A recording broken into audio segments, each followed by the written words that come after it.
Okay, everyone, so last week we did Haunting Round. This week we're doing Remothered Tormented Fathers. As a brief intro to this game, it came out last year, 2018, the beginning of the year. The reason why I really love this game is because it is Clock Tower inspired. Originally it started as a Clock Tower remake, however, it turned into its own thing, which is pretty damn cool, and it's supposed to be a trilogy of games. This is the first of the trilogy, Remothered Tormented Fathers. Going Porcelain's coming out sometime, I think either this year or next year, I think 2020 specifically. But this is me in all cutscenes run of Remothered. If you have any questions, feel free to type them. If not, let's go. The game starts on a little thing here, and then we'll get the cutscene. This just kind of gives you all the directions of the game. I'm playing on keyboard and mouse because it's nice. Anyway, 3, 2, 1, go. So, is it all true? What have you heard already? That illness. It thickened the bones. It accelerated the healing process and tissue regeneration. Is that all true? Every word. But if that's what it was doing, why call it an illness? The Lepidopterans made a nest out of the human body where they could eat and multiply. An illness is what it is. But then, Where do you want me to start? from the beginning. I'm old, Mr. Manny. My memory is not one of my strong points. Well, for example, why do they call you Madam Svenska? A name is just a trace. It is our business card, our identifier. It presents us to the world. But does it tell our story or really describe who we are? I swear I know 3 or 4 idiots with the same exact name. Well, yes. But we are not made of that name. It is given to us. Other people choose it for us, whether it suits us or not. It doesn't tell us who we really are. That name will not give us any answers. It is only through growing old that we become the answer to the questions of our childhood. And living in Sweden the last 30 years has definitely inspired this affectionate moniker. And so, Madam Svenska, it is. And yet you come back to Italy. Why? Because I forgot. But I also forgot that I had promised to remember. Tell me. Please excuse me. Sometimes my memory needs to be jogged. There's always been a song that, as well as the name you refer to so much, has labeled my whole life, has given it a name, and it's from a name. If you can believe how bizarre and sometimes unbelievable my confused memories are to describe that all this began.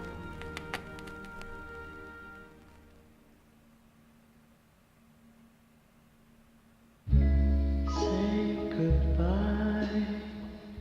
Hearty frost from my eye. If you leave me, sure you miss me.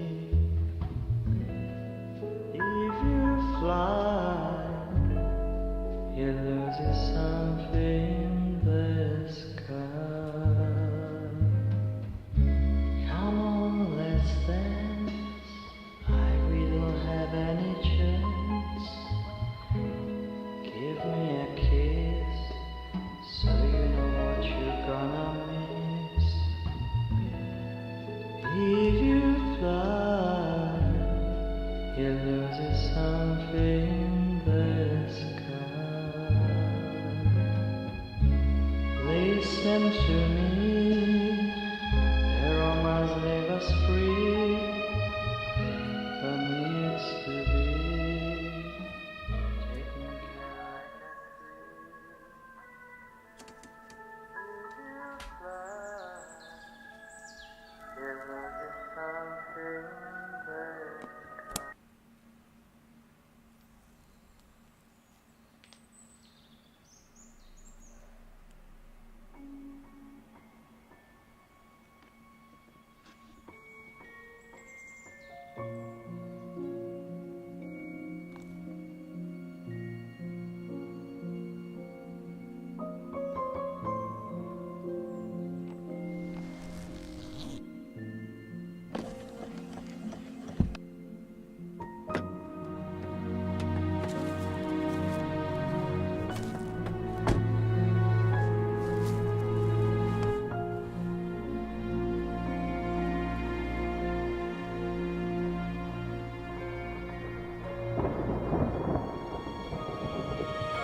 Feels like it's gonna rain again.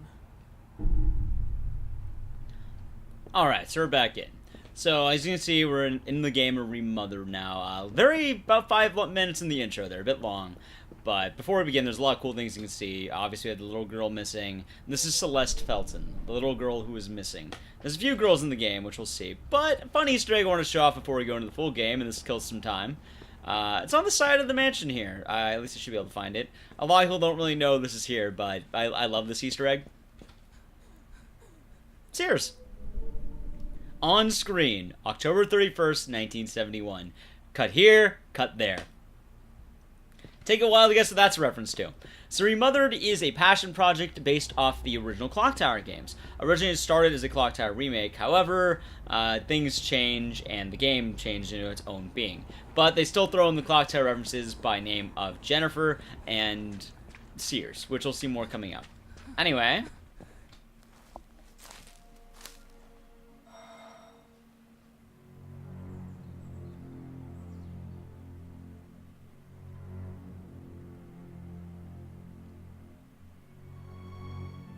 Who is it? Yes, hello. I'm Dr. Reed from the Santa Margarita Institute. I'm sorry, but Mr. Felton is no longer a patient. I know. This is why I'm here. Hello? Anyone?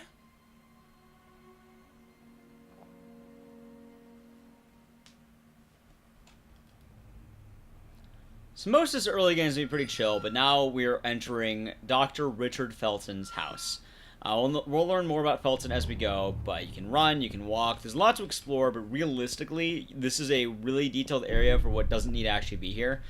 You don't actually ever end up outside in this area again. You think you end up here again, how detailed it is, but you just have to go around the house to go inside. You learn the front door is closed, and you need to go all the way through the garden, I guess, to the back door, in a way. I don't really know which one is the front and the back, given how big of a house this is, but it's strange. Also, to get people's complaints out of the way early, yes, she is wearing heels. Yes, she is wearing a skirt. Yes, she is carrying a purse. Yes, all these things should be there. A negative, which is the question? Just ignore your question. I didn't see it.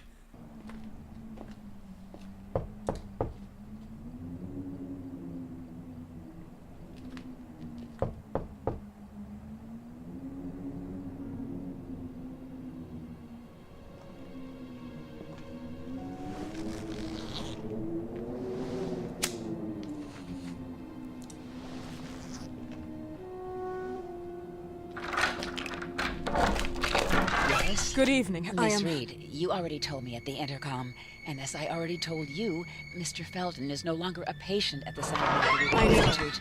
I came here voluntarily, outside the Institute. So what do you want? I am personally re-examining your case. Causes, reagents. I strongly believe there are alternative ways and probably other experiments that are worth a try. I am fighting with the Institute to recognize there are other adequate remedies for your husband's pathology. Oh, no, please. I'm just assisting him. I'm his nurse. I didn't know. It's okay. I suppose you want to talk to him. Thank you. I apologize for the darkness, but Mr. Felton's sight has been damaged and immensely compromised because of the disease.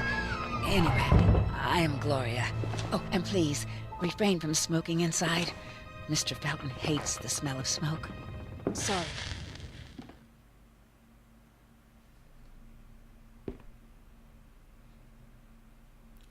So now we're inside the house and we're in character development. Please, You think she can take them off, but not really. Bad habit. Smoking? Yes, such a I think I'm just shame. gonna do this. You should quit. You have no idea how bad this is for you. Not only for your health, but it's also very expensive. Money and time wasted. I have so much to do every day. I couldn't waste time with such a bad habit. Do you assist Mr. Felton all day? Oh no, from midday to 8 p.m. Then I go back home. I live near here. If needed, he can contact me with a pager, but that's not often. His wife takes care of him when I'm off. What can you tell me about her? I met her just a couple of times. She's usually out or locked in her bedroom when I'm here. Let's say they don't seem to get along. I didn't know. But, you know, when she's home, she listens to the same music, the same song. over and over. This is essentially a cutscene. There's a lot of talking, and we're entering another cutscene right after this, so I feel like I shouldn't even put up the camera until we're back in the house. It's gonna be a lot of cutscenes, guys. Again, there's like an hour and 20 total, and here's another one. This way, please. Mr. Felton will be here in a few minutes. Okay.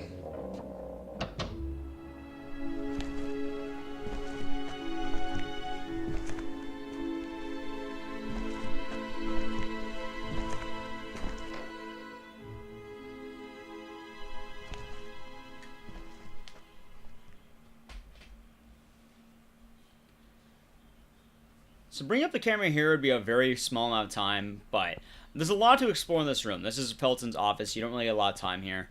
We will come back here later for a few things, but realistically, all you need to do to progress is go to the desk, and there's going to be a note in here. I will read it out loud because it will give us context on the game. Here we are. It says, Mr. and Mrs. Felton's farm, Rosso Gallo, closes. Danger of contamination. Wyman and Felton's indicted for alleged criminal activity against consumers and production employees. October 2nd, 1971. The Rosso Gallo farm, Pride of the Gallows, closed due to suspected contamination.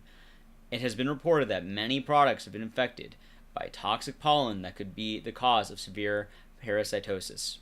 The owner, Ariana Gallo, top right, her husband, the notary, Richard Felton, bottom right, professor and company's partner, Albert Elias Wyman, large picture, are under investigation.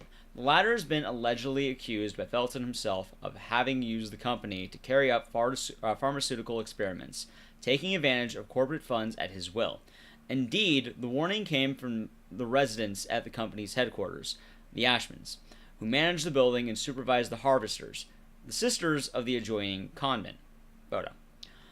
Among the reported symptoms, painful ulcers, vomiting, proliferation of parasites, and in some cases, keratosis, photosensitivity. Following the heavy allegations, both the Feltons and the Ashmans received numerous threats from Wyman himself, who has been removed from the Order of Physicians today. Wyman stated he was shocked by the charges and pointed his finger to his former business partner, Richard Felton. He personally funded me. It is worth noticing that Felton himself, like his father, promoted and funded the Phenoxyl Project, a drug for which Wyman himself was nominated for the prestigious Medicine Award in 1957, but that was retired from the market a few years later due to the disastrous side effects. Meanwhile, even at Felton's house, which is used as location for product distribution, the activity ceases. As a result of the scandal, the Ashmans and the Feltons also broke off any kind of relationship. As a matter of fact, the Ashmans claimed a substantial refund for the damage they suffered because even their children have been infected, and as a consequence, used as unaware test subjects. The authorities assume that the contamination is developed from the groundwater, not only used for the irrigation of nearby plantations, but also as a common source for the Ashmans and the 12 sisters of the nearby monastery. And there's another side. You damn son of a bitch. See what they write about me on the news. You wanted to tarnish me, but I'll get back at you. Oh, I surely will. Starting with your daughter. Do you believe she doesn't know who her father is? I'm sure he would be glad to know that she is his daughter. Show you've got balls. Take your own responsibilities. What am I saying, balls? You never got balls.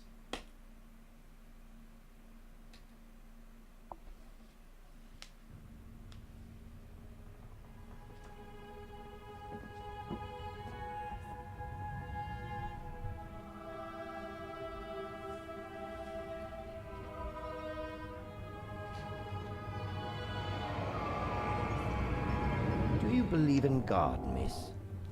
Well, it would be too easy, wouldn't it? I believe in people's willpower. Everything else is not God, but an aptitude or mankind's cruelty. This is the kind of fairy tale I prefer at my age. When you're worn out from an incurable disease, you start having some doubts. Why is there so much life in such small but lethal creatures? An arbiter, that's all we need. For what? It's wrong and crazy. It's human nature. That same nature in which we are equals to those ants eating each other. But Pardon me, I forgot my manners. Please, sit down. Dr. Reed, I suppose? Sorry, Mr. Felton. Pleased to meet you. So you already met Gloria? Yes, she let me in. She's a great reference, extremely hardworking, but back to us. I don't recall seeing beautiful doctors like you at the Institute, Dr. Reed. I am flattered, Mr. Felton. I arrived at the Institute just a few months after you left. And you left because? Inadequacy of the sanitary treatments within the structure. That's right. And in a few words? In a few words, they didn't know how to treat my case, and they left me there to die. But it seems that other issues took over. I once or twice refused to go through exams. Mr. Felton, is there anything I can do for you? Oh, Gloria. Yes, see if Dr. Reed needs anything. Oh, no. May I offer you a cup of tea or coffee?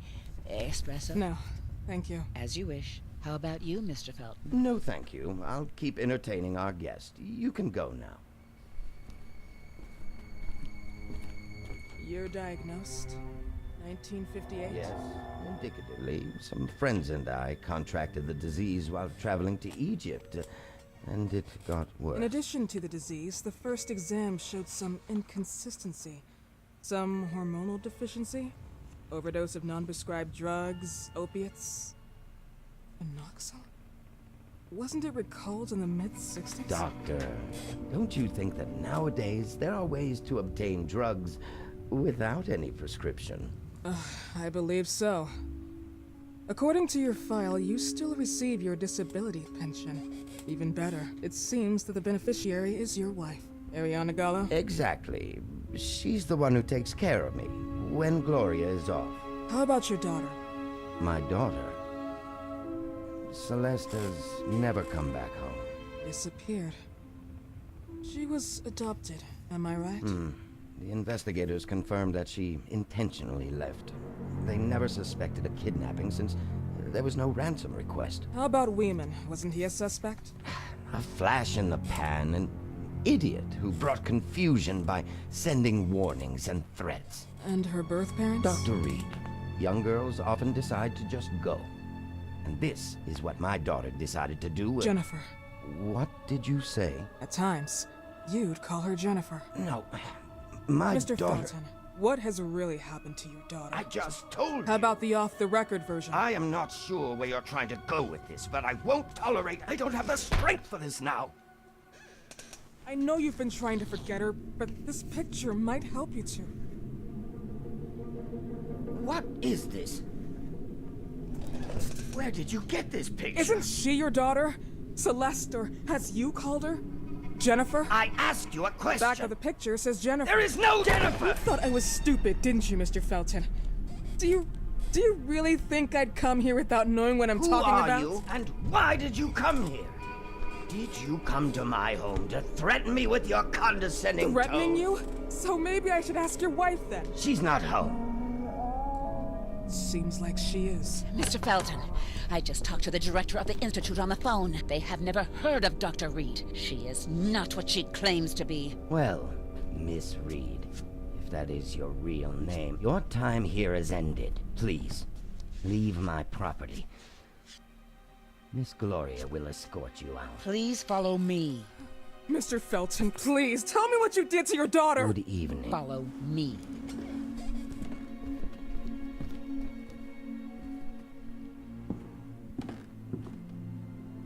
Mr. Felton.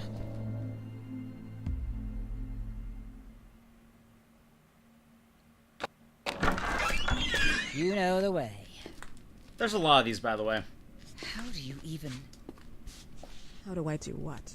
How do you even sleep at night? You use people's lives regardless of the pain you cause. The Feltons have been through a lot. And they are good people. Gloria, a young girl disappeared. We all know the story, unfortunately. A burden that the Feltons will have to carry for the rest of their lives. Celeste just left them. If that was the case, there was a motivation behind it. And it threatened her life.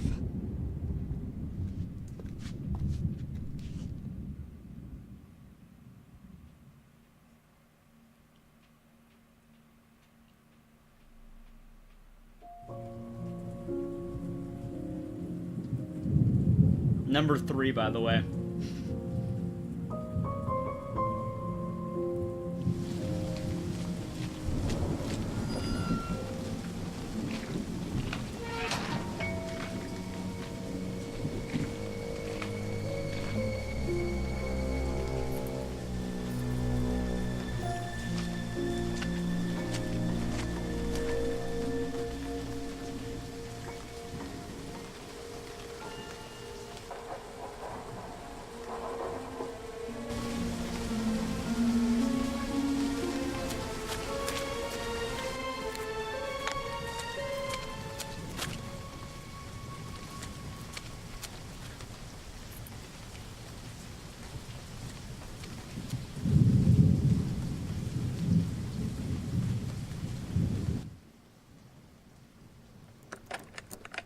Alright, it's party time.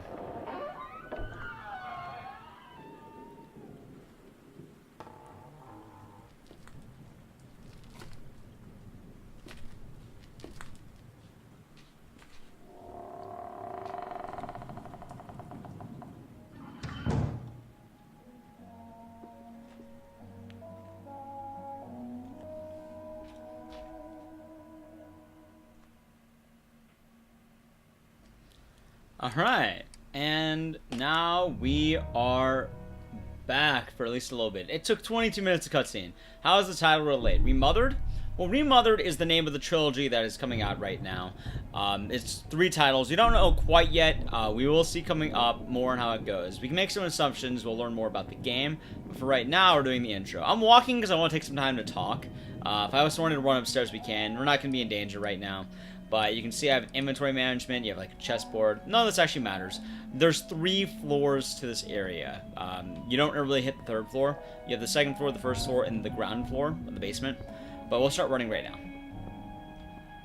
So the whole goal right now is to take a look at the wife's room because you want to see where the sound is coming from.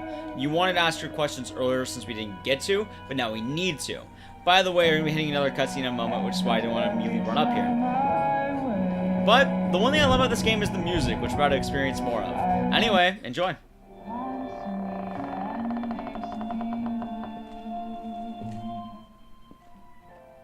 Mrs. Felton.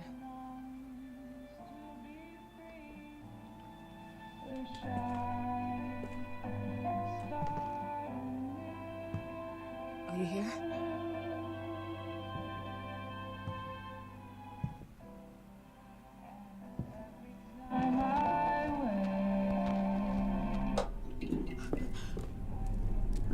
Goodbye will be the chance to reach my land for me then. A whole new world. Please, Mrs. Felton. God.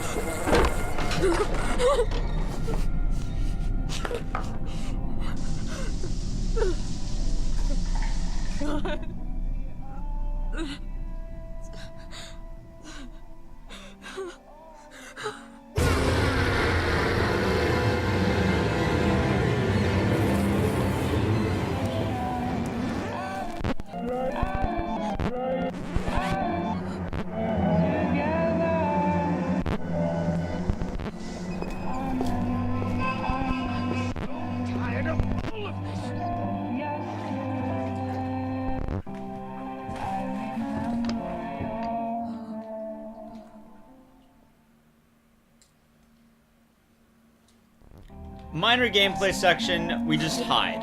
I'm treating this as a cutscene. But yes, I'm pretty sure he does sleep next to her. You're saying this man's really gonna be all there? We'll also zoom in, and you'll get a look at Felton.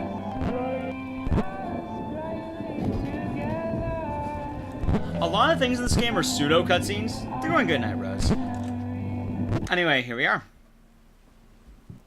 What happened, my dear? The record player got jammed again, right? Yes, I know.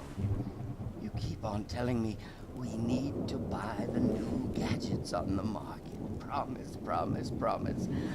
How can I say no to you? Now get some rest, love. My little Jennifer. Jennifer?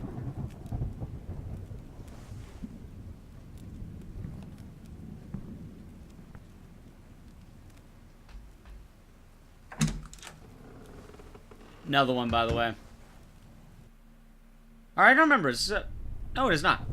Okay, now we have gameplay. Now we get into the speedrunning area. I didn't remember those cutscenes in there. So, the reason why I need to get here is so we can steal Felton's stuff. Felton is clearly not all there, and if you did not notice his outfit, it is the definition of raw sex appeal. So, we're going to do some manipulation. We'll do some glitches too if we can. Let's see how the gameplay works for me. Alright, we're doing good. So, normally you want to hide from Felton, be safe, but Felton's wearing an apron. If you remember the 90s at all, there's a stereotype of hot chicks wearing nothing but an apron. Felton's doing the exact same thing. He defined the trend. The wife needs to know why he's naked, because he's raw sex appeal. He just never actually explained why he wants to wear that, but he is only wearing the apron. Probably to be a turn-on for his wife. Anyway, this is the key we got earlier out of his robe, and that's going to let us go into the next section of the game. As well, there's two ways going through doors. You can open doors, and you can also charge through them. I'm going to be doing a lot right now, which is going to kind of let me in the early game. It is a bit risky, but we'll see how it goes. We need a few items. I need a plunger for the bathroom that was up there, because there's going to be an item in the bathtub. That is correct, funny name. And we also need to get a key for the door handle for the oven, which will happen right now. She does like it. That is very much correct. Oh, you mean your wife. That's good. And yes, Clock Tower. This game is heavily Clock Tower inspired. I'm going to do a bit of a glitch right now, or attempt to at the very least. So Felton can see me. I'm going to use the rusty handle, and he's going to hit me at the same time. And that's... Oh, I messed it up. That's fine. Let's try it again. You'll get away with this. What are There we you go. doing here? So by doing that, I put on the rusty handle while moving, and it saves you a minor amount of time. Luckily, I grabbed a weapon to fight fight Felton with, because I will be taking damage in a moment. I'm going to start a cutscene with this. Also, let's read the note. Suspected of kidnapping and arson, renowned professor commits suicide. Unable to withstand the charges, Albert Elias Wyman hangs himself. Acquitted for lack of evidence, the community fulminated against him. Their reasons were more than sufficient. However, cover up revenge. November 14th, 1971. 1 month after the disappearance of the 13-year-old Celeste, pictured on the right, adopted daughter of Mr. and Mrs. Felton. The dead body of Professor Wyman, pictured above, has been found today in his house. Wyman allegedly hanged himself. He was suspected in the disappearance of the young Celeste. Even though there are no real proofs that should indicate that the disappearance was in fact a kidnapping, he was also accused of the arson at the Cloister Cristo Morente, happened 6 days ago, in which all the 12 nuns living there, pictured above, lost their lives, Ashman's daughter included. By the way, I love that Felton's not attacking us while I do this. Have a good night, Zoko. I was good to see you. Let's continue reading it. Wyman intimidated several times his former business partners, the Feltons, and the ex-employees at the headquarters, the Ashmans, who have accused him of using the company and spreading a dangerous parasitosis in order to experiment unapproved medicines. Albeit Wyman, before his death, pleaded not guilty for the other charges. He never declared himself uninvolved in the contamination at Rosso Gallo. As a matter of fact, Wyman stated, the proliferation of these moths and their living system may be the missing piece in modern medicine. Allegedly, Wyman also said to act on behalf of Richard Felton, who had been assuming the prototype number 1 of phenoxyl for years before its ban to cure his disease, as he benefited from it during mesmerization sessions. Even though Felton contracted the disease in a whole different context, the nuns who underwent tests before the fire reported similar symptoms in addition to a severe rise of insulin levels, allergy to cortisone that could lead to sudden filamentary keratitis, photosensitive neuroleptic damage, possibly caused by abuse of phototype number 2 in phenoxyl. A further side effects that would join the already abundant list of contraindictions of prototype number 1, cerebral cortex damages, hallucinations, amnesia, and memory alteration. Meanwhile, the first investigations confirmed the malicious nature of the fire, ignited by pouring inflammable liquid in the water pipes, the same used to infect Rosso Gallo's fields, as well as the cloister. The plantations and a whole wing of the Ashman's palace has been reported to be destroyed by the flames. Forgot something? Pre-styled wigs. You're a coifer for just $39.99. Anyway.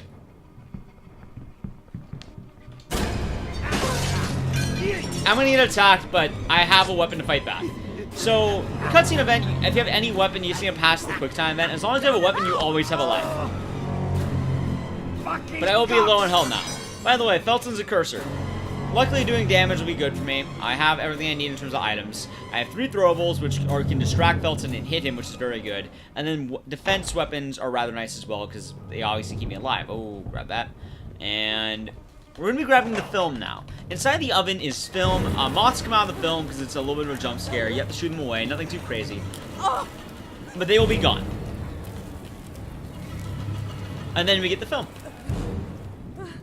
Not bad. And now I want to wait for Felton. He'll come in, and I want to juke him by running around. There he is.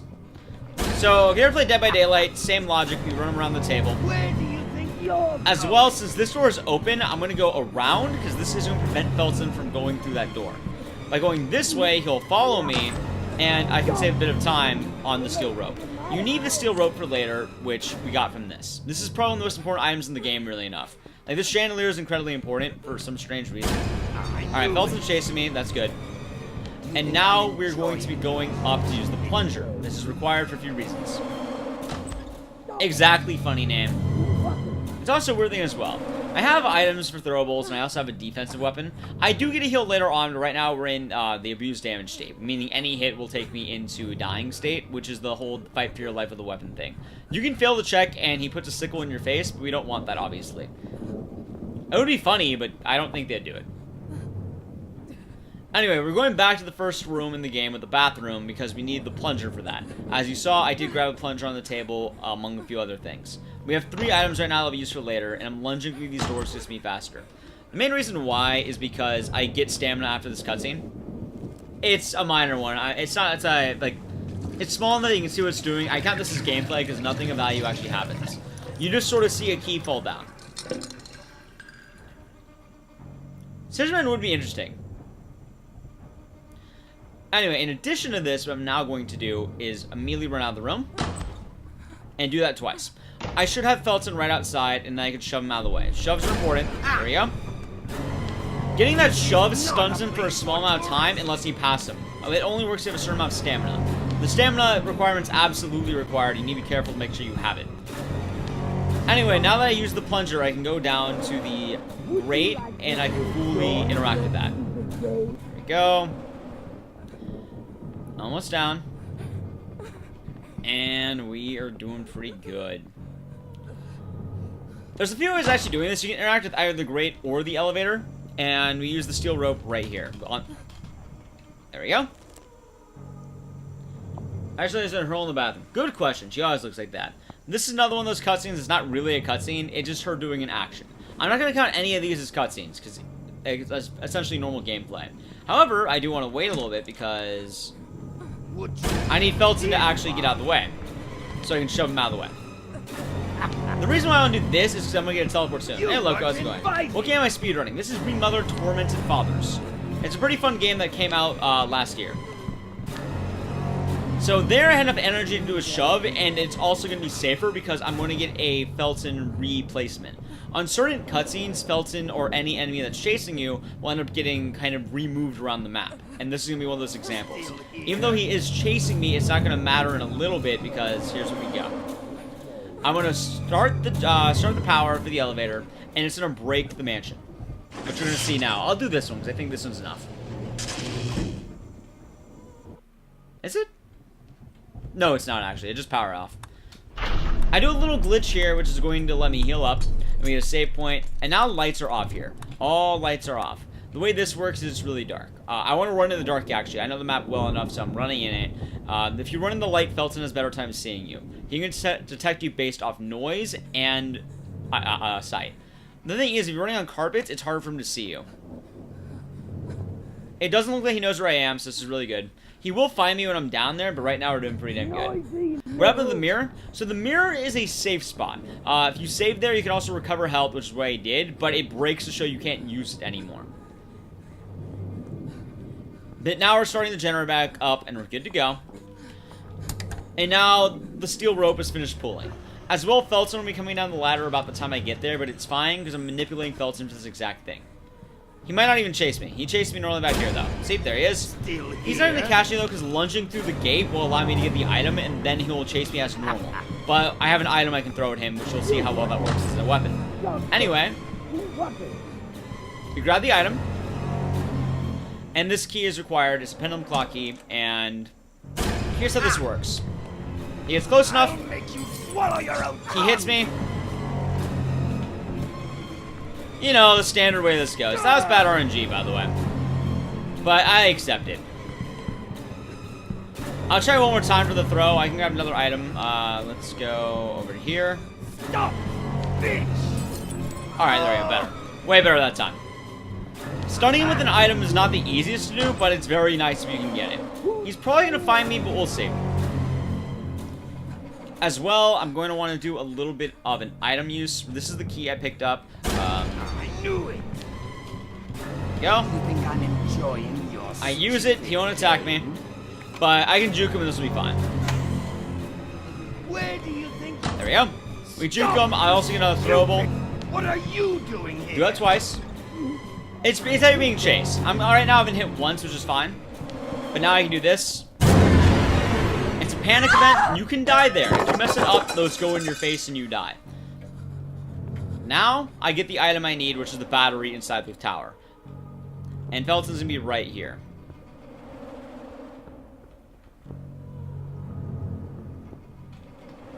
Oh.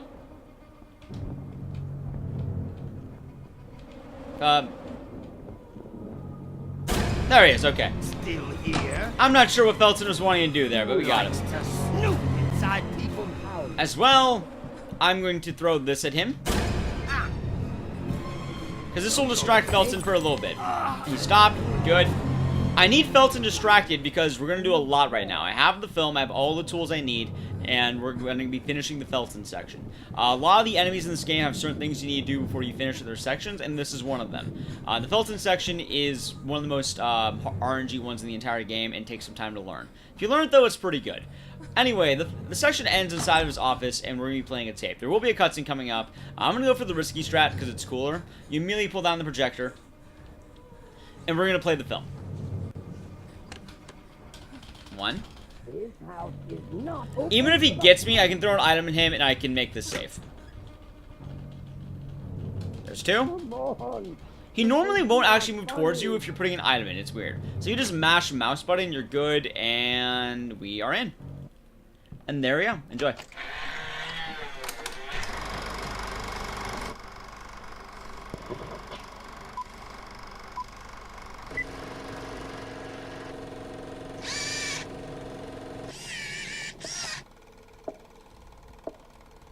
Mesmerism session with drug injection. Patient is Richard Felton. Mr. Felton, I remind you that you were sedated with a dose of phenoxyl and submitted to the constant swing of the metronome. Can you hear me? Yes. Breathe deeply. Keep your eyes on the metronome. I can't follow. Stay calm. Keep control of yourself. We are here for you, Mr. Felton. What day were you born? February 16th. Can you tell me which day today is, or your wife's name? Ariana. We're in March, I think. I don't remember. I can't remember. That's normal. It's part of the mesmerism process. Stay focused. Keep your eyes on the metronome. You are now in oblivion. What is the first thought that comes to you? Celeste. On the swing. Happy. Celeste. Can you see her? Keep visual contact. I see her back. She's still swinging. She can't hear me. Why doesn't she hear Mr. me? Felton, keep calm. What you see is not material. It's a reflection of your subconscious. It's my entire fault. I knew this would happen. That she would escape. We were supposed to protect her so that they wouldn't find her. Who are they? But I never thought she'd come back. Do you mean Celeste came back after she disappeared? She wasn't my little girl. No, she wasn't Celeste. She was Jennifer. Mr. Felton, who are you talking about? Who's Jennifer? When my father came back in 1930, it was like he was dead. No physical wounds, just broken inside. He changed. I have never liked or loved him very much, but the man that came back from Ethiopia was far from being the man that once left us. He came back to himself pretty quickly, but not how I wanted. Mr. Felton, were you abused by your father? Oh, no, never. He was a good man. Very strict, yes. A monster, but not that kind of monster. He never touched me. I was a disappointment to him. A wimp.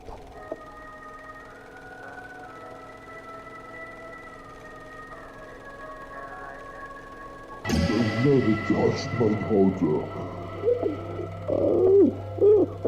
you think your daughter's disappearance is related to your relationship with your father? She should have never been born. My father, he hurt me to prevent me from her.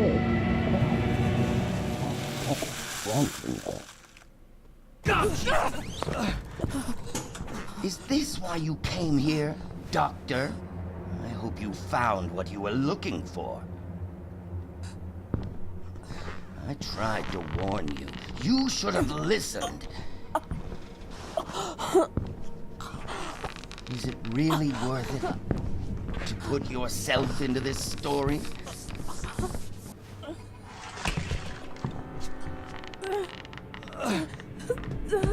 Stop, you bitch!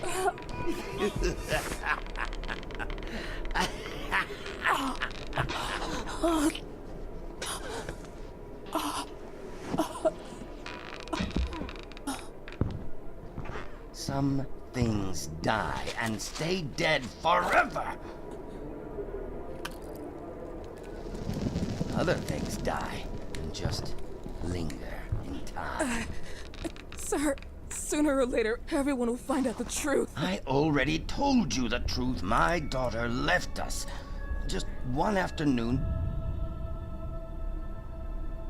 We never saw her again. Fucking liar! You said that she came back, didn't you?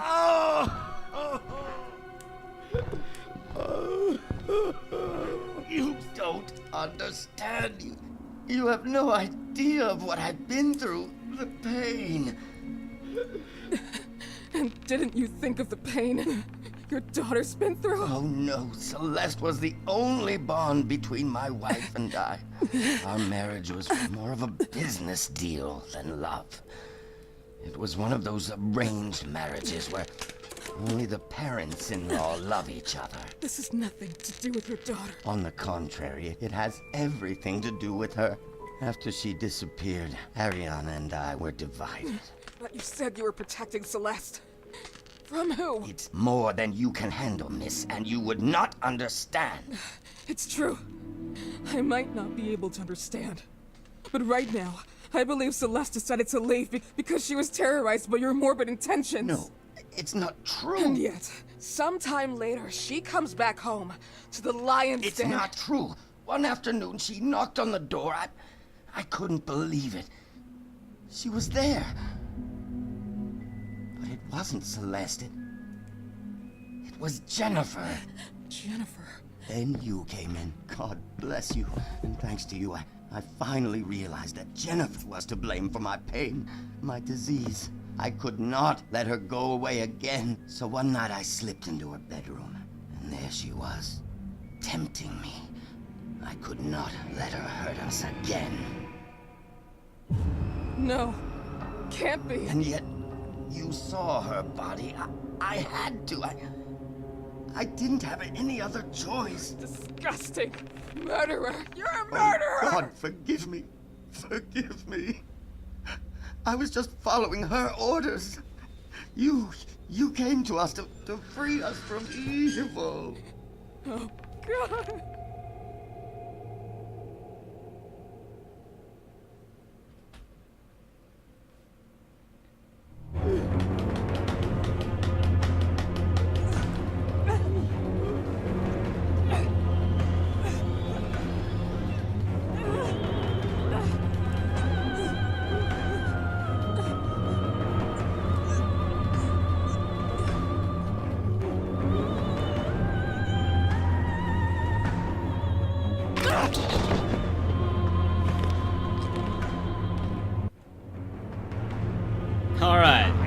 We gotta run away, guys. Gotta be careful.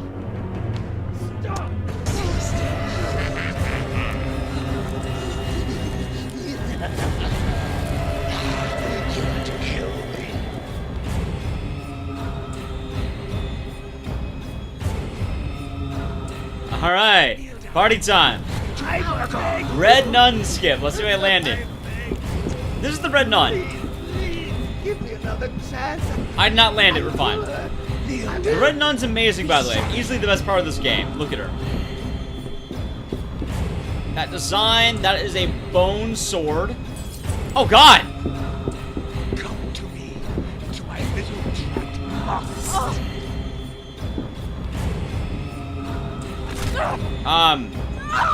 Pardon me. You know what, this works.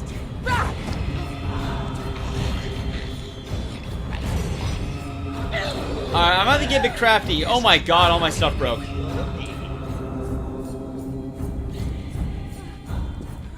I'm about to get a bit crafty here. That did not work at all. That was, but... There we go. I escaped. Oh, I did. Oh. Alright.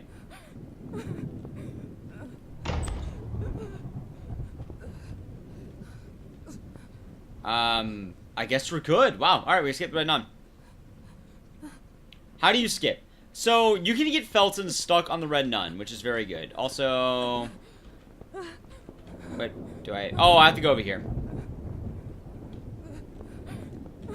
As well, I want to do a couple things, too. One, we should probably save the game, just for safety purposes. And we're also going to heal. But the Red Nun skip works in two ways. One, you make it back here and you save the game, and then you can reload the game and it will remove the Red Nun from chasing you. You can always escape her as well, but it's a bit riskier, obviously. As well, I want the weapon here, because I, just in case, rather have it than not need it, than need not have it. And now we can begin the rest of the cutscenes again. Hey, wait! So, we have a new person in the house. You don't know who that is quite yet, but we have the Red Nun, we have Felton. Jennifer? And we'll call this person Jennifer. Also, the little thing you can do in the game, you can just straight up run during a lot of these little loading screens. But I think I don't remember another cutscene coming up, where it's just a go in the room and you're good. I think one does happen, but I don't remember when. We'll see. I will read the note, though, and the body is now missing. The door is also locked. Let's read the note. Red Nuns of Cristo Morente, Cultivation Workers, Rosso Gallo Plantation, 1970. During that fire at the field, someone survived. It's her. I've recognized her. It's like she followed Celeste. She showed up at the door a few days after her return. According to Richard, this is a divine sign. He thinks this will help us have our baby back. But this is bullshit. She is our baby. His obsession for Jet will end up killing us all. That nun, one of the workers in the field, the Ashman's daughter, she succeeded to control those disgusting moths. She became part of that thing herself. But I've smoked her out. She seeks revenge of the Prototype 2 of Phenoxyl for everything we've done. And now she's persuaded Richard to lock me at home in the small bedroom with Celeste. There's not much I can do here. I should have done something. I should have stopped Richard and that damned Wyman when I could. Things went out of hand. I have to do something now. I have to react. I have to do it for her before the sessions take effect. Before I forget. Before it's too late. Cortisone can still blind them. It can kill the... And then it ends. We're not too sure. Ooh, we got a lot happening. So, this is going to be a good time while this is all happening. It's just going to be a little bit of a ruckus. But the Red Nun works in a way that Felton does not. Felton's pretty standard. He'll chase you if he hears you. That's about it. He'll try following the noise. The Red Nun, however, will follow your footsteps. You leave behind an invisible trail that the Red Nun will follow. And it kind of also works on noise as well, that she'll find you if you leave noise. However, anytime you're running, that trail is always in existence. So I'm going to do, instead of going straight to the attic, I'm going to go left. Going this way, the Red Nun's going to go around and try to find me. But by the time I'm ready where I need to go for the attic, the Red Nun will be entering the study. And that's going to be the best method for using the red nun. You can avoid her for the most part. Not doing this is rather rough. Oh, I went too close to the vent. That might be bad. Going too close to any of the vents in the game can lead to moths attacking you. We'll see how this goes. We're still good. I got the umbrella in. As long as I'm not too slow, we should be able to make it up the ladder. Also, she just can't jump bridge. She has to use a ladder to do it. To be fair, she is in heels. She is in heels. And in all fairness, she is in heels. Anyway, there we go.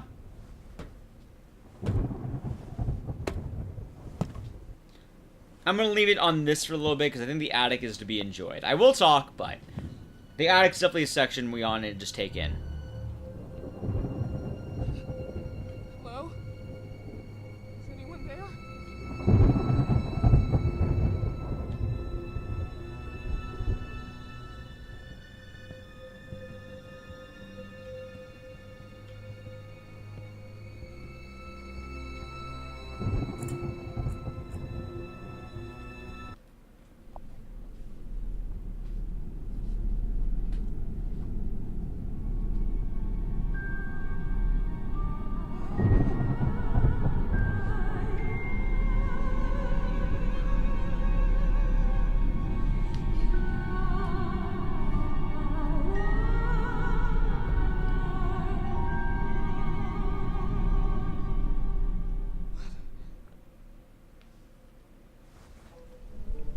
New house, new deal, new life. 1965, unpacking, Ariana and Cell. I'm Jennifer.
Solidarity with the victims. The responsible authorities are trying to make light of what has happened. Now let's go to the report. Chiaroscuro. A phone line repairman was attacked this morning in an underground car park. Surveillance cameras show a blonde woman in suit with an elegant, innocent air about her who approached the man with the pretext of lighting a cigarette. The woman then attacked the man, wounding his head. The wanted person, aged between 30 and 40, then browsed through the man's briefcase containing confidential information about the users who asked for the phone line to be repaired. She stole the van and started driving to an unknown destination, leaving the man unconscious. The authorities are now checking for any evidence that the woman might be looking for a particular address. Although the man is now out of danger, he has suffered lesions and a concussion and has been admitted to a hospital nearby. A few hours ago, the authorities provided an identikit of a woman based on the victim's description. We invite you to contact us if you find yourself in the presence of this woman, or if you have seen a suspicious Like you. Who are you?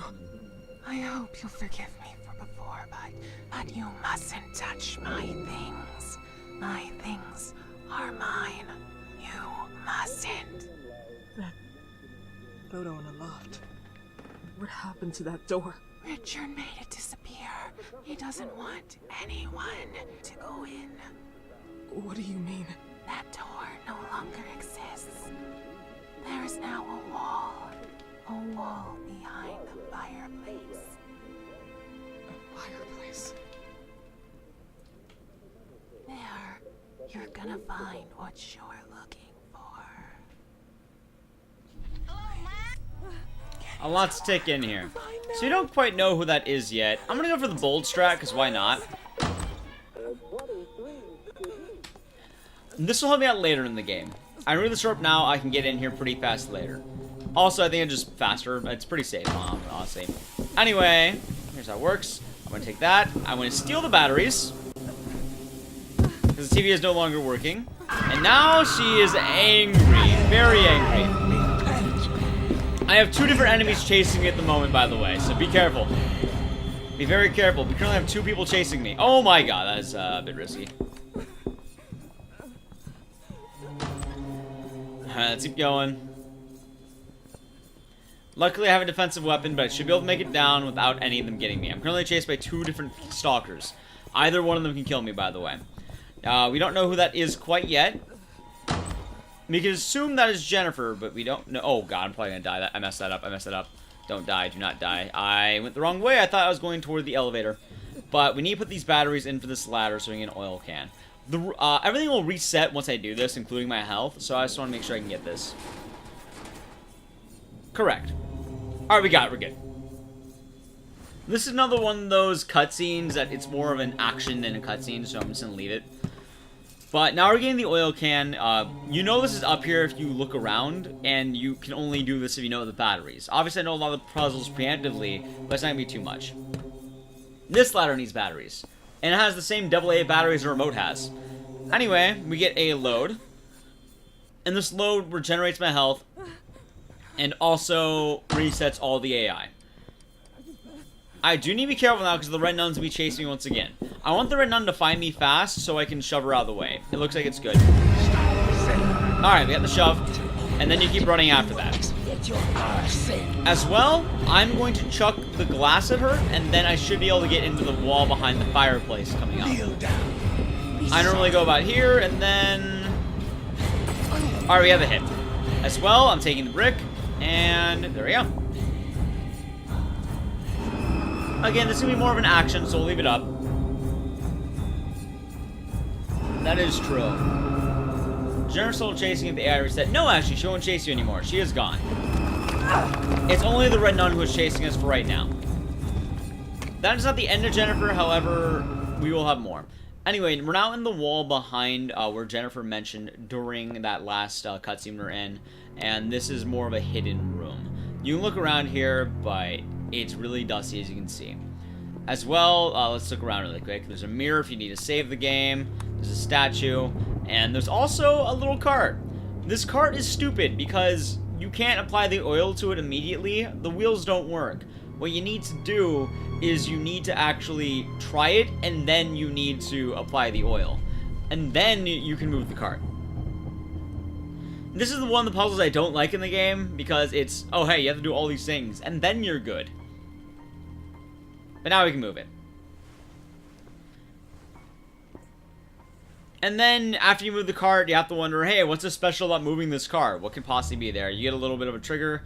It feels like there's something behind this wall. I wonder what could be there. We'll find out. So there is a boss fight that happens in this next room. I'm going to skip it. You know what? Actually, let's try it out. I'm going to save the game just to be sure. I have not done the boss fight in a while, but I think it'll look cooler.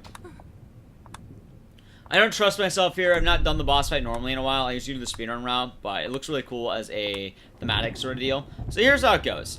First off, we are going to grab a few bricks. You check out the bathroom, and then the radio starts. What happens after that is you can investigate the radio, which we'll have a cutscene in a moment. There we go. I'm counting this whole thing as a cutscene, by the way, because it will lead into one. This also leads into a boss fight since I did not do the safety strat first. I'm not doing the safety strat because this is going to be cooler.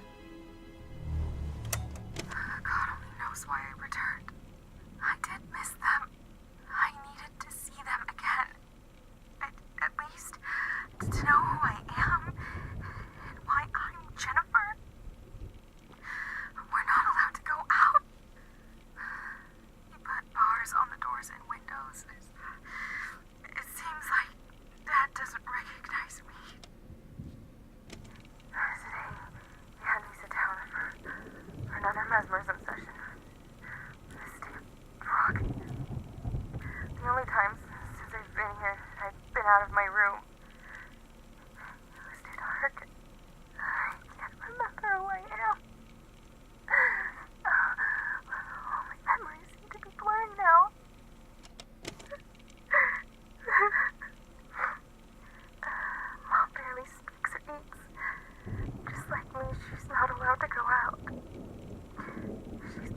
being in my bedroom for years since I left.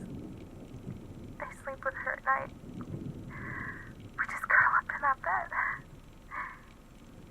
Dad locks us in. And I can hear him praying and crying through the wall.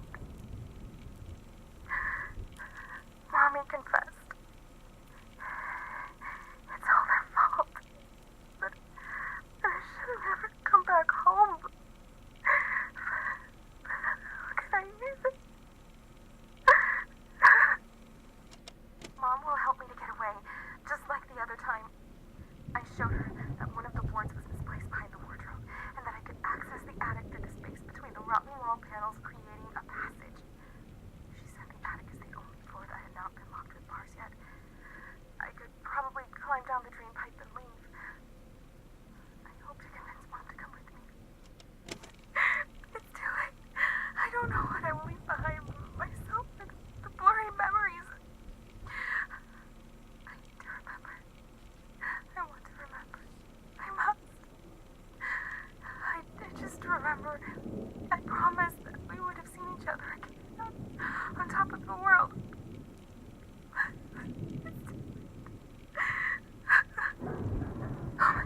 They're coming. I need to get out of here. I must leave this recording here. Please, Mom, come with me. Please. Wake up. Mom. Mom, please.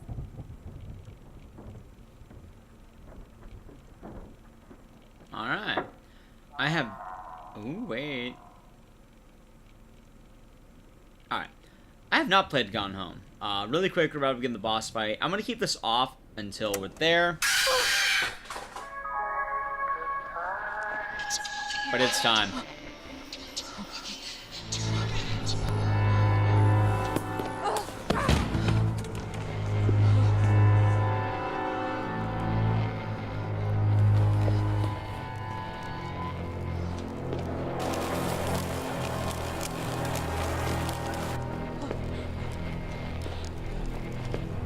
Preface, this is a boss fight. I want to be quiet during this.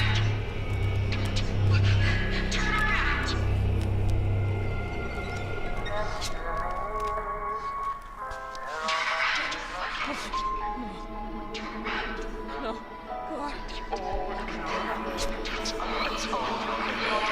Please stop it.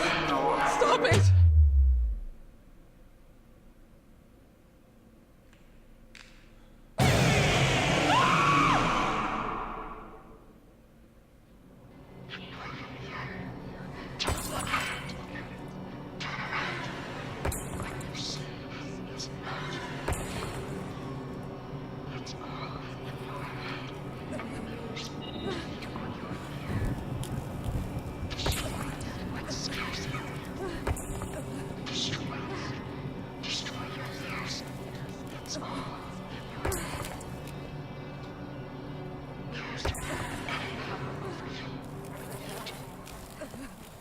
Alright, good fight. And get really trippy if you mess up, and Jennifer will actually start showing up.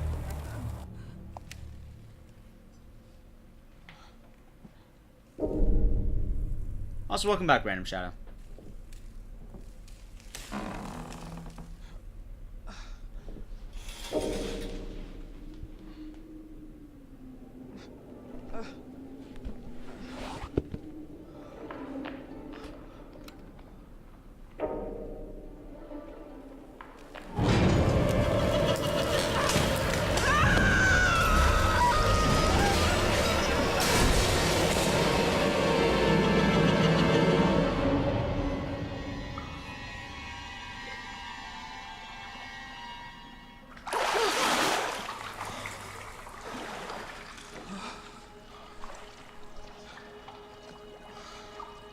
Shit! Where the hell am I?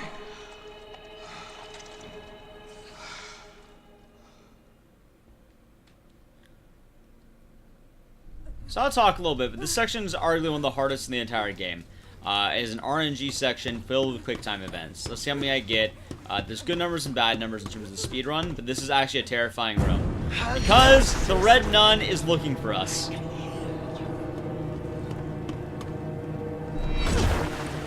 And this is a lot of QTEs and cutscenes. I don't mind talking during this, I think it should be fully experienced. Missing a single one of these, you start back at the beginning.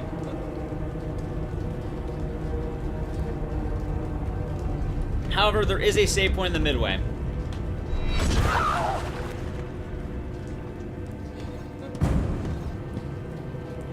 Looks like I got really mediocre RNG for this. It's not too bad. Here's that save point I was talking about. The last 4 are going to be forced. You always get them. It's not going to be too bad. But it is pretty hard to get a hang of this when you start.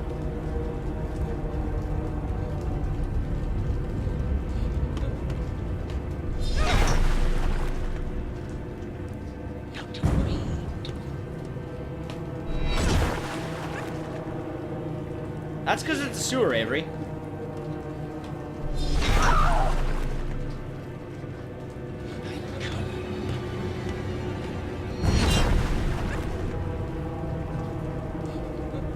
Alright, now we're done with the sewer.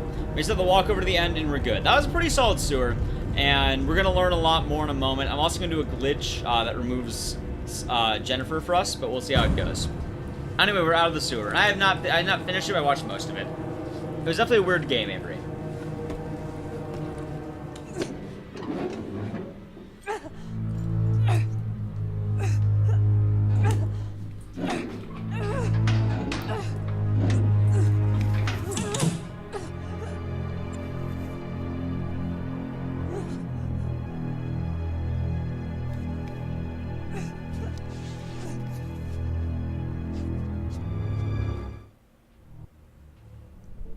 First prize, the best roses, 1929. 1929, my beloved husband. Our little girl, Jennifer R. Felton, light of our eyes, triumphs with her innate talent for the green thumb. May her triumph be a good omen to you in Mussolini's troops in Ethiopia. We miss you, your sweetheart. They can't be the same person. Same. Jennifer?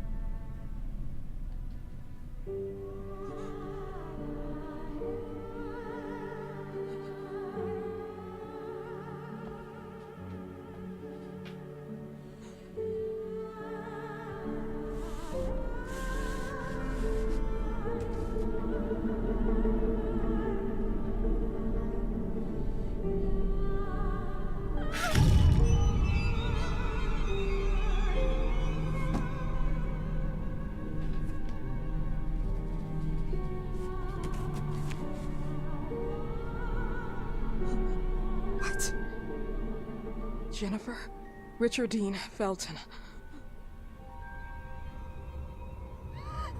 Split personality?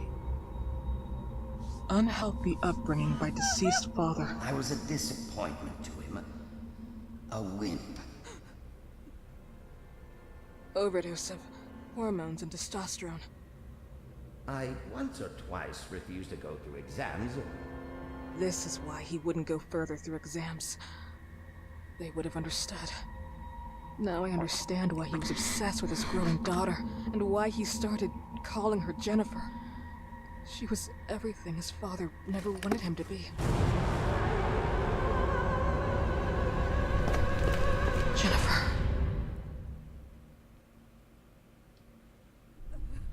This part of the game is terrifying. However, I'm going to make it very easy. Jennifer will now never chase us. We're going to call her by the proper name. So yes, Jennifer is Felton. Richard Felton has a split personality disorder and is actually Jennifer. I'll break into it a little bit more as we run, but I need to turn 3 valves. In order to do this, I'll remove steam that is blocking the exit to this, and let me progress. Normally, Richard Felton, or Jennifer, would chase you down here. However, throwing that brick removed Jennifer. The thing is, they have a nail gun, and that nail gun's incredibly damaging. So, going into it, Jennifer Richardine Felton was born a woman. However, Jennifer's father wanted a son, so forced hormone therapy and made Jennifer into Richard Felton, who is now a man. So, Jennifer is a trans man, and the game gets all sorts of messed up because a lot of it is forced, and that's where a lot of the trauma of this game comes from. Absolutely terrible father. But that's up to you to learn from now. Anyway, I'm going to be entering a little chase. You can hear Jennifer. She's going to be chasing us once again. We're calling her Jennifer for the rest of the game now, by the way. But there's two ways of doing this. You can block the exit and then do the puzzle, but I'm doing the puzzle and then I'm blocking the exit. This is the speedrunning route, and it's much faster. It's very risky, but it's pretty easy to do once you get the hang of it. The reason why it's faster is because at a certain point, Jennifer's going to barge through the door. However, the moment on timing, the key immediately falls during the barging, and it knocks down, meaning I can immediately exit.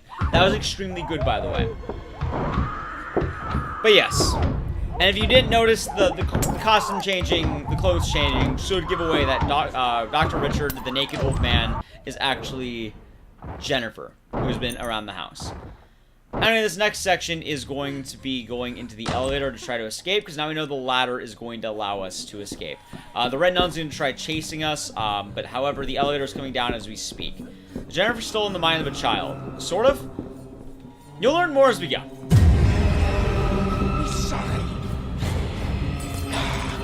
So that should give me enough time to open the elevator and get inside, and we should be good.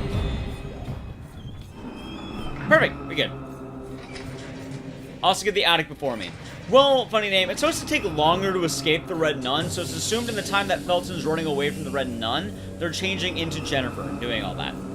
It's assumed it takes a lot more time than we're making it take. Anyway. Damn elevator!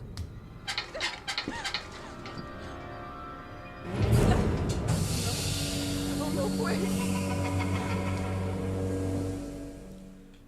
Random shadow, we're looking for a little girl named Celeste. We still don't know what's with Celeste, but we're learning.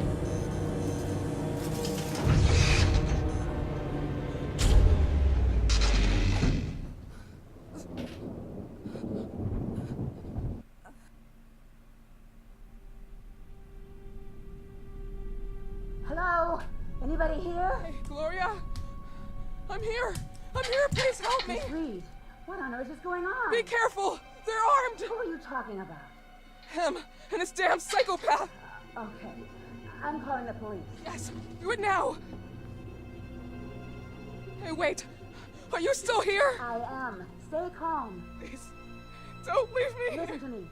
Go to the infirmary on the first floor. I'm the only one who holds the key. We'll wait for the police to gather there. Okay. Okay. Okay. I'm a very loud man.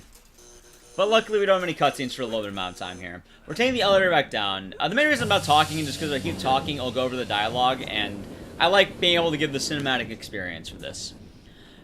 Either way, we're going to make sure that we can actually go the way back.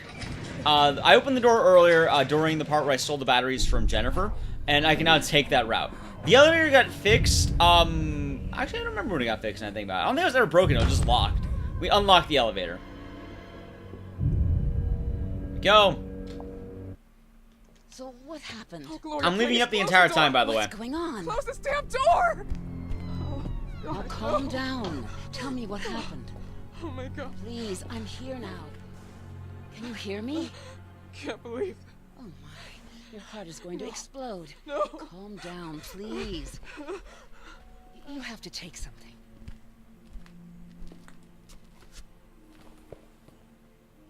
Where is the... I don't have any idea what happened, but now you're making me anxious. Mr. Felton killed his wife, ripped her apart, but he still believes he killed his daughter. God, I can't believe it. They always slept in separate rooms. Their marriage was a disaster. Disgusting. Even though Ariana knew about Richard's past, or Jennifer. But this... You also knew? Of course I knew, but I would have never imagined that... And you didn't do anything? You indulged it. You kept on supporting his barbaric experiences. The mesmerism, the phenoxyl, everything else. I know that his disease, his personal matters, or the disappearance of his daughter made him a killer. I knew that cure wasn't going anywhere. It was more of a necessity. An addiction. An addiction? It doesn't make much difference how we call it. We don't choose our cure or our vice. They are the ones that rule. Don't you smoke? Are we seriously talking about this? No. I'm just saying that I knew about his bad habits. As his nurse, I knew how unorthodox and how inefficient they were. But that doesn't make me his accomplice. We have to go. They'll be here any minute now. Is there anyone with Mr. Felton? Some kind of weird red nun. The one from the painting? Here, in the house? We have to stay here. Leaving now is out of the question. There are bars and the windows and doors. We're blocked. Here, drink this. What is this? It's just to slow your heartbeat down. Did you also know that Celeste came back and left again? I didn't want to believe it. He kept on saying it. He saw his Jennifer in everything. And I would even be Jennifer to him at times. Richard suffered from his father's anger. A crazy, lunatic psychopath. Split personality. Forced to live as a man against her will. All her life. It's not surprising this happened. The police are on their way. Of course. I called them a little while ago.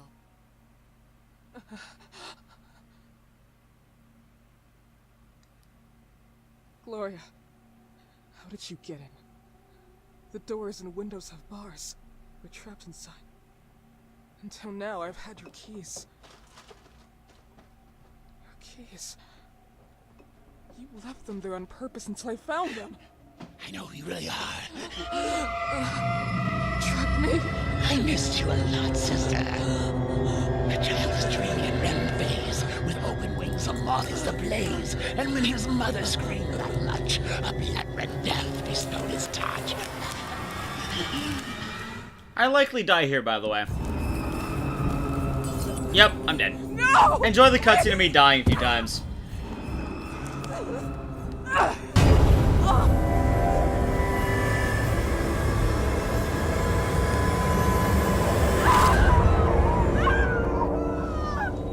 This is one of the hardest cutscenes in the entire game. Hey, thank you so much, Desmond. It's massively appreciated. We'll keep skipping that. We'll see how it goes. There we go.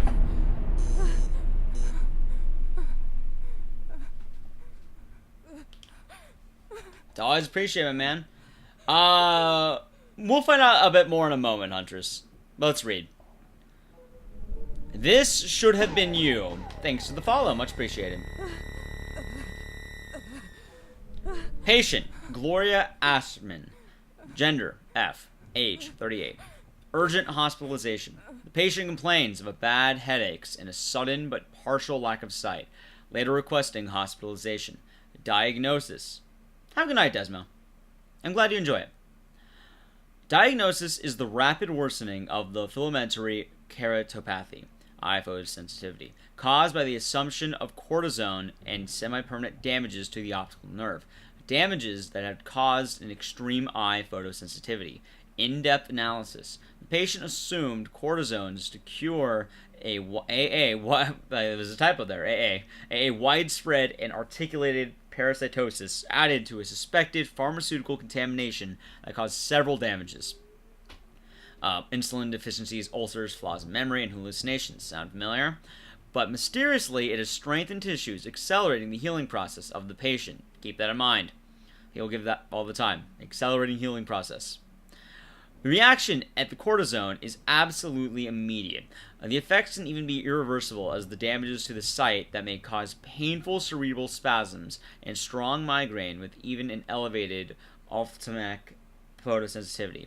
Conclusion: the assumption of cortisone is prohibited due to the instant allergic reaction that may immediately lose the patient eyesight and may also become potentially lethal. If necessary, insulin dosages are prescribed. And it is absolutely prohibited eye contact with strong light, which means sunlight, except with bandages. They're all going to die. one by one.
Got what we need, which is a syringe. You can still look around here, however, we're not going to. We're going to be experiencing something else.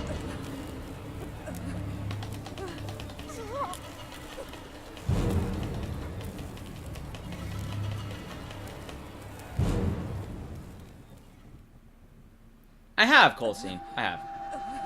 Or Colas.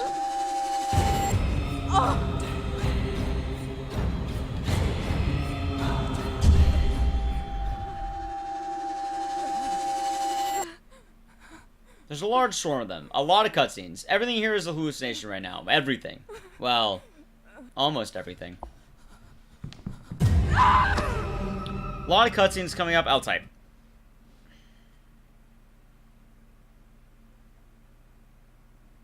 Who are you? Why did you come here? Who is my daughter, Celeste, for you? What the hell are you?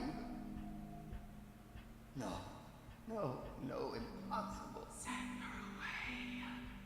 Some days when my thoughts are clear, I could even recognize which are my picture and which ones are my daughters. but this horrible sensation I am living everything again.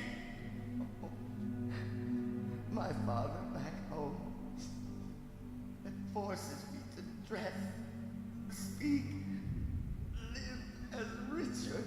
I was Jennifer. I thought I'd forgotten everything with time. The more Celeste grew, the more I remembered who I was, who I could have been. So, without knowing, I started calling her Jennifer. I was obsessed. She liked it when I called her Jennifer. And she left. Why did she come back? I would have to stop her once and for all. For me. For my father. Stop. Just shut up. I told you already. Stop talking or I'll cut your tongue off.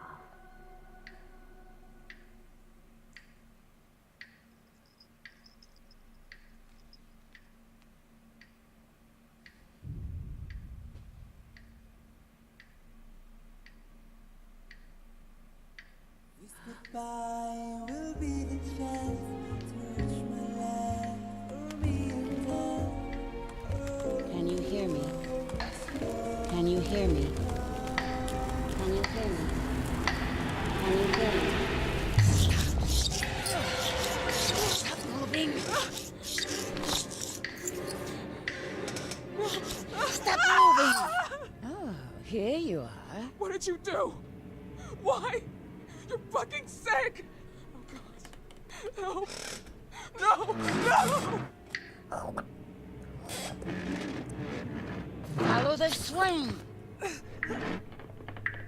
Don't stop looking at it! You're fucking sick! You poisoned your brain with all of your bullshit! You were sick murderers!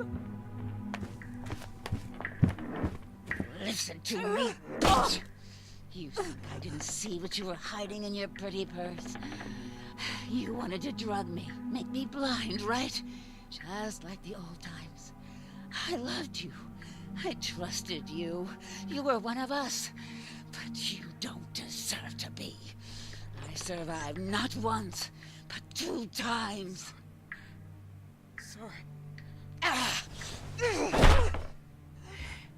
You're not my sister anymore.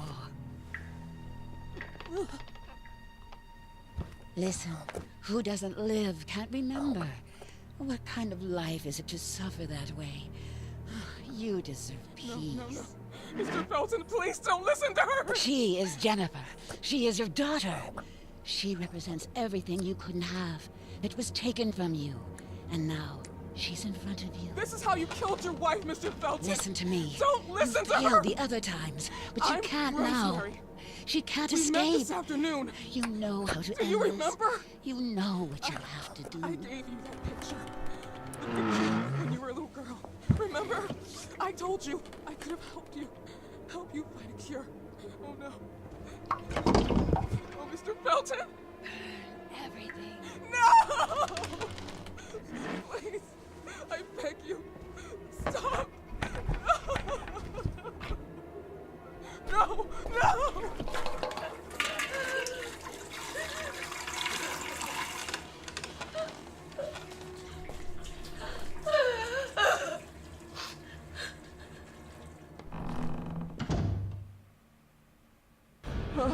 So the answer here is investigate everything. After that, you get reminded about the chandelier.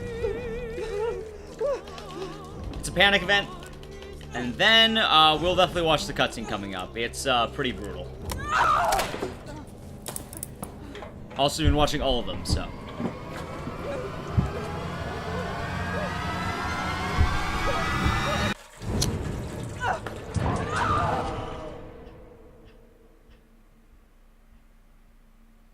Actually, I don't think you can get a cutscene, but we will investigate the body.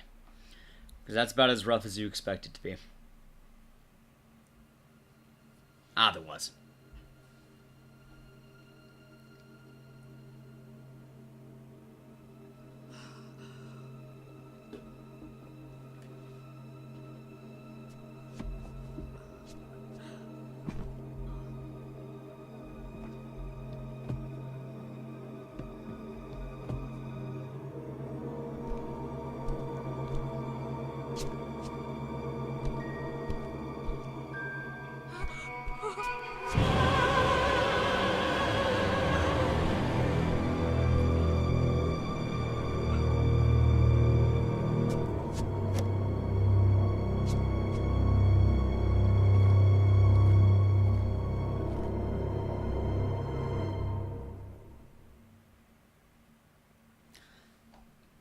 Alright, finally back for a little bit.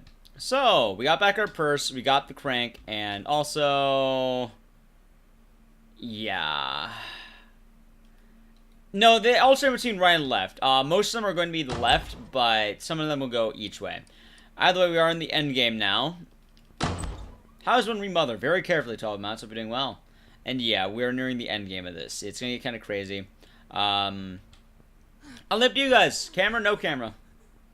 Because it's not really any cutscenes until the finale, but it's sort of a big kind of cinematic-esque thing.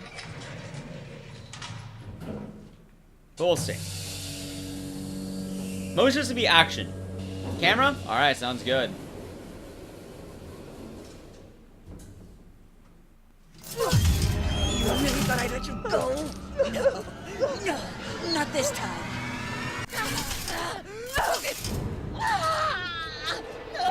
So, what we're doing is we're stabbing her in the eye and injecting her with the cortisone. No.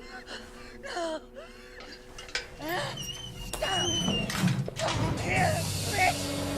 I'll kill you. Come here, bitch. As well, we have the crank now, which is required to get to the top of the attic.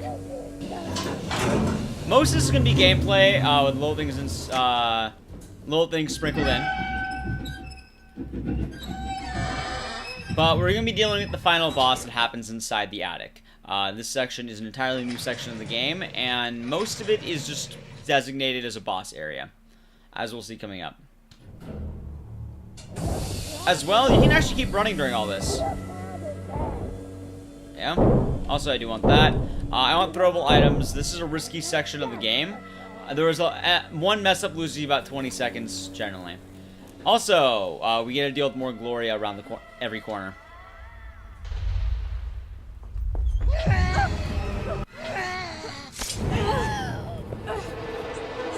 We'll actually have time for another one, actually. I think I'll have time for one more after this. But more cortisone in her eye. And we can't do it yet because we need the power. But there's going to be a series of events happening that I have to be careful about. Here we go. And toss. Hitting her with the brick is safer, which is what I want to do. She's very fast if you don't let her go. Probably about anywhere from 5 to 8 hours, depending on how good at this type of horror game you are. As well, even though she's charging from behind, she's also going to be chasing me, like so. I know the directions to go. If you go the wrong direction, you'll either run into Gloria or moths, and both are pretty bad. Moths will be like pretty rough all around, and you do want to be careful with that. And the Gloria sections are heavily going to be based on the idea that you want to make sure that you are distracting her. You could get away with not doing it, but it's much safer to distract her. Because right now she is blind, but she can hear everything. There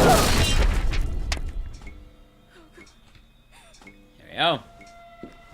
You killed the old man. And then noise gets rid of her, and I can move this box. You fucking coward. Alternatively, you'd have to loop her around. This way is a lot safer. Throwable items are a godsend in this level. We have one more, and this is going to be the last throw. The run does not end here. The run officially ends when I power back on the attic and am able to leave. The windows won't open unless the power is on, and you need to power on the windows, and that's the final action the run has. You did the same with the others. And this one's rough. You need to hit her. When you don't know it. We got her. And light. So the power is back on, and now we can turn on the attic windows. We have a few more little jukes we gotta make. Again, you wanna avoid flies, you wanna avoid Gloria, you wanna avoid a little bit of everything. The moths will get you into a cutscene, which just takes time, which is boring. Otherwise, you wanna be very careful. Going to the right would run me into Gloria, which is bad. However, now we're back at the start of the level, which is right here. And we're going to be nearing the end of all this. I'll switch over to the no camera for the ending cutscenes, but we're almost done, and this has been Remothered. I'll obviously do the finales and everything after the cutscenes, but we do have a lot of them coming up. So this will be a good time to get, well, I guess enjoy all the story. A lot of those questions may be explained right now. And time.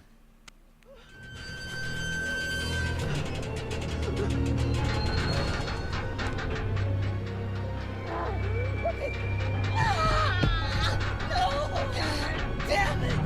My eyes!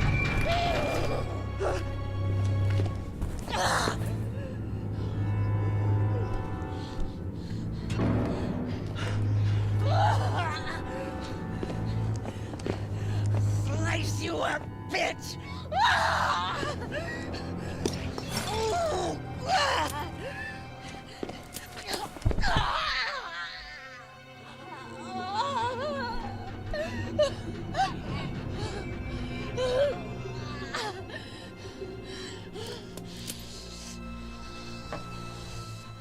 don't need to see to know where you are hiding.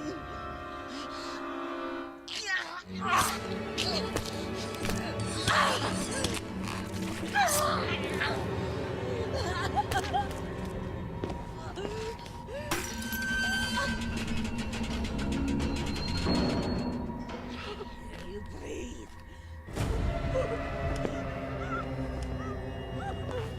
I could stretch my arm out and choke you. I can feel it. You're close.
I should never have come here.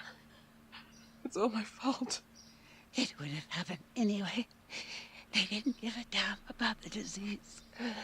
They only used it to improve the phenoxyl. The moths were the final piece for the cure, and to show the world how much they were worth. They had noticed how moths were acting on Felton after he caught the disease in Egypt in '58. Oh, he deserved it. We were all test animals at the plantation. They used us. They made us believe we had been touched by the hand of God, giving us the disease as a sign. But then trouble came. The eyes burning, the bandage, the horrible pain in the head. All of this? Just forget. Phenoxyl was created as an antipsychotic drug for war veterans suffering from post-traumatic stress disorder. To forget the horrors. As the father who ruined his daughter's life, forcing her to live as a man. Felton is just like all of us. He was a victim. He could only count on the results of the experiments of the plantation when they withdrew the drug from the market because of its crazy side effects. Wyman, that fucking bastard, synthesizing parasites and mixing them with the drug, only showed him he could do better. That it was possible to modify and control memories, our memories. But we were only able to control the moths and be sick, very sick. And those damn memories would come up again, sooner or later. Now I understand. Felton always told the truth. He just wanted to protect Celeste. From all of this. From himself. From his Jennifer.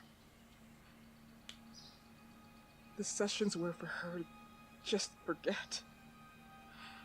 Forget everything forever. And he was the one to push her to leave. And eventually, she did. She ran away. But I still have unanswered questions.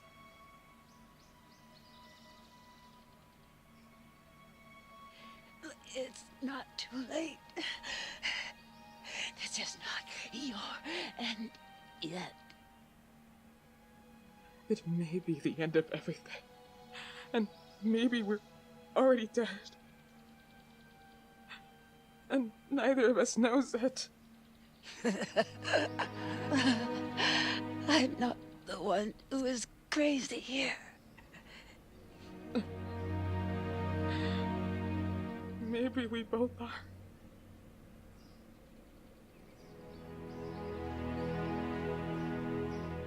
You could have been one of us. No, I couldn't have. Yes, you could have, sister. But I could never forget that day. Oh, the screams, the flames. How could you? You wanted to propagate it as a sign of God. This was not a gift. This was not from God. It was fucking stupid science. And those two things have never been compatible. We believed it. It's true, and we were wrong. But you left us there to die. I don't know. I don't remember. I can't remember. It's all confusing enough. I don't... It's over now. No, I don't want to die rotting in hatred. I've hated all my life. I don't care anymore. It doesn't matter who you were, what we were. You are what you have become. Look at yourself. I'm nothing like this. This is all just farce, discount store garbage.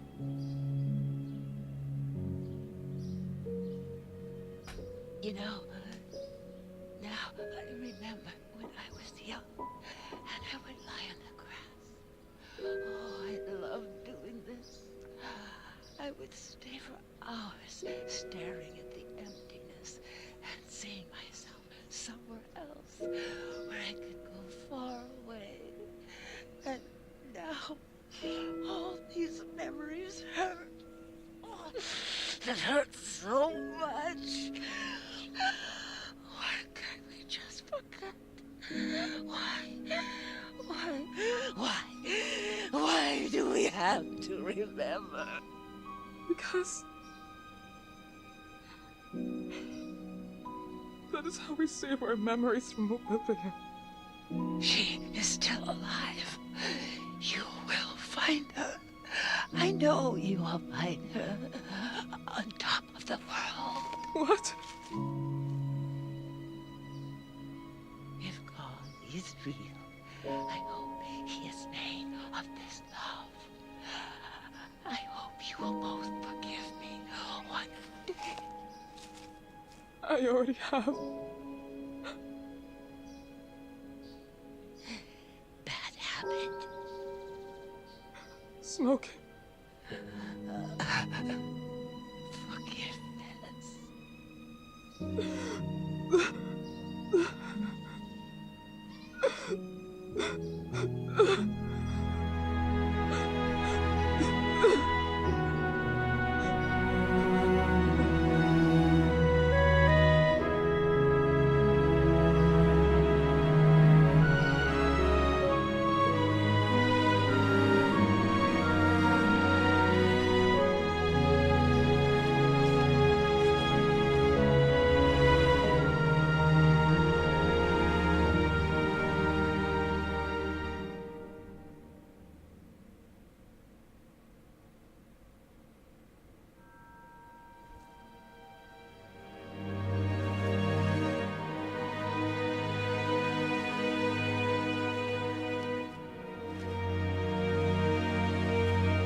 What was in the bag? What did she find? A goodbye. A goodbye that spoke of hope. Hope? Do you mean to say that, despite everything, she was not resigned to the idea of finding her? No. Not at all.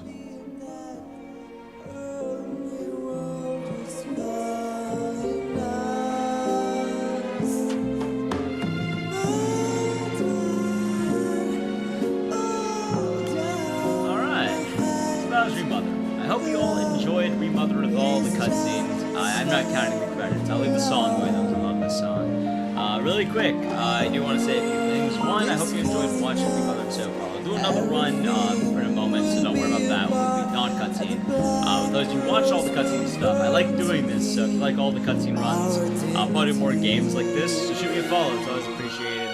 As well, I'm putting this on YouTube, so either both people on Twitch and people on YouTube. If you have any questions about what happened and everything, feel free to let me know if you're confused. I'm pretty good at explaining the games. I've played it a lot, and I'm kind of a geek for this game. The sequel is coming out in 2020, and I know I'm immediately playing that, so I'm rather excited. It's called Going Porcelain, and it's supposed to continue onward. Hope maybe go to the orphanage, maybe not. Anyway, we'll be doing another run. Don't worry, Mr. Mon Savage, that will be on YouTube.